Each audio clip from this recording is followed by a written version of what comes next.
seated. Thank you.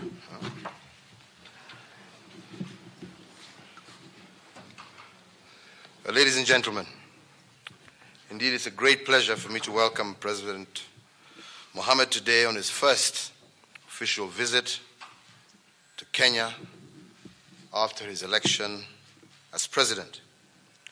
Indeed, let me begin by saying I was honored to represent Kenya at his inauguration.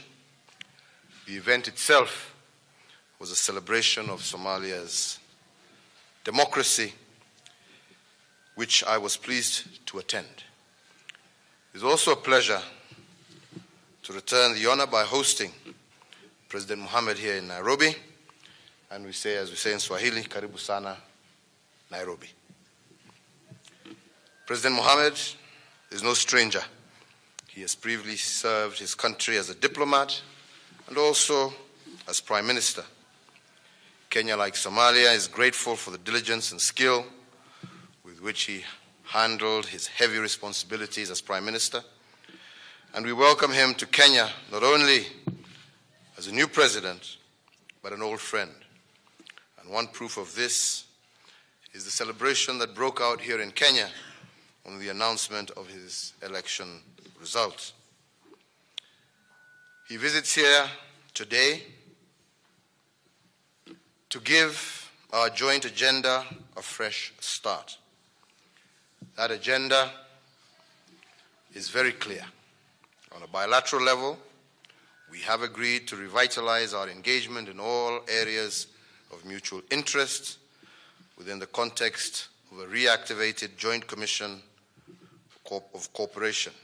In particular, we agreed to take the following actions. Within the shortest possible time, open 2 border posts in Doble Liboi and Mandera Bulahawa, and to facilitate the movement of people, goods, and services.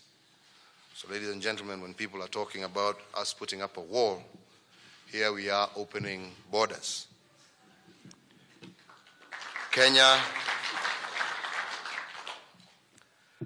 committed to train within our institutions and at government cost 200 teachers, 200 nurses, and 100 Somali administrators. Indeed, to support the enhancement of technical skills necessary for rehabilitation upon return of the refugees, Kenya will establish a technical training institute for youths currently in the refugee camps, as well as the environs of Dadaab.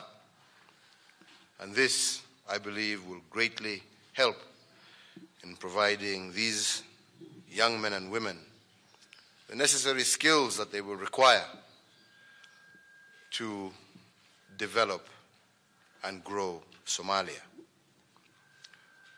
We've also directed the security teams from both countries to meet immediately and agree on modalities of relaunching direct flights between Nairobi and Mogadishu, and this is to happen with the first flight being within 2 weeks.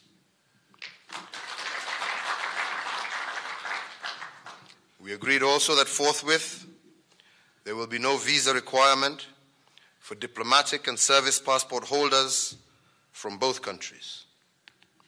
We also agreed to meet regularly to monitor the progress of our bilateral relations. This region and this continent are rising together, and we are coming closer and closer to the freedom, the security, and the prosperity that our people deserve. But we will achieve that freedom, that prosperity, and that security only if we lift each other up.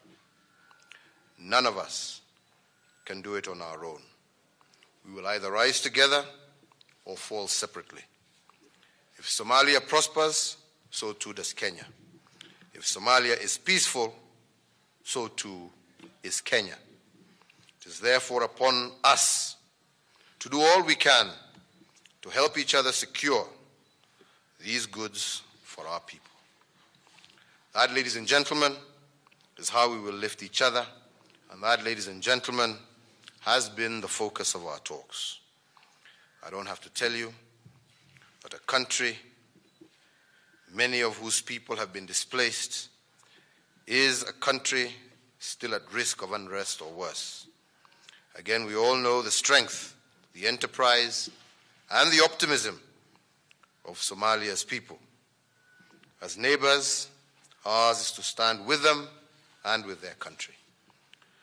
And that is why we have discussed deeply with President Mohammed, convinced that we can work together to rebuild their nation and secure our joint prosperity.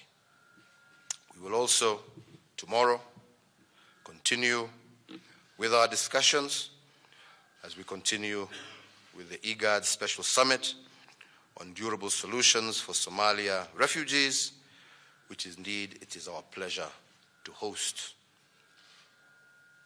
With those few remarks, let me also add just a little point there, that Al-Shabaab remains ready and continues to kill many Somalis, many Kenyans, and we have agreed that we must continue our fight against these evil criminals until they are no longer a threat. Ladies and gentlemen, in conclusion, I can only say that the discussions that we have had with my brother have been excellent, and I strongly, strongly believe that we have set a reset button, and that if we continue in the manner that we have started today, I have no doubt we shall be able to achieve great things for our two countries. So finally, Mr. President, let me welcome you to make a few remarks to these good people here. Karibu sana. Thank you, Mr. President.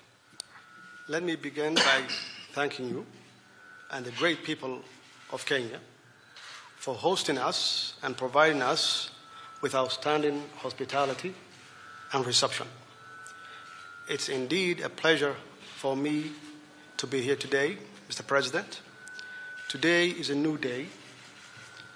We discussed how our two brothering countries can work together to grow and prosper together. Kenya is one of the Somali's strongest allies and partners in East Africa, from hosting the largest number of Somali refugees for decades and contributing the peace building and stability in Somalia through AMSOM. I would like to take this opportunity to thank Kenyan government and the Kenyan people to the sacrifices they have made to help Somalia. Cooperation between our two great nations is necessary to combat the challenges we face, including terrorism and poverty. This state visit is a continuation of close cooperation between our two countries in security, investment, and trade. Close economic cooperation between Somalia and Kenya will not only help to improve the lives of our millions of people, but also it will also enhance the security situation in East Africa. Therefore, my government is ready to work very closely with your government in the realization of full economic cooperation between our two nations. Mr. President, when it comes to trade, I believe that the answer is not only to remove barriers to trade, but it also to do trade right, making sure that it has strong labor standards, strong environmental standards that address ways in which the rights of the ordinary people of both countries are protected. Your Excellency, our cooperation is indeed critical to our historic relationship and our continuous effort to fight against the insecurity and poverty. I wanted to thank you for making the flights from Mogadishu to Nairobi. Starting in 2 weeks, we will welcome that, and we really appreciate, and that shows that we have a new beginning of both countries to enhance the development of trade and economic growth. And I thank you for your hospitality.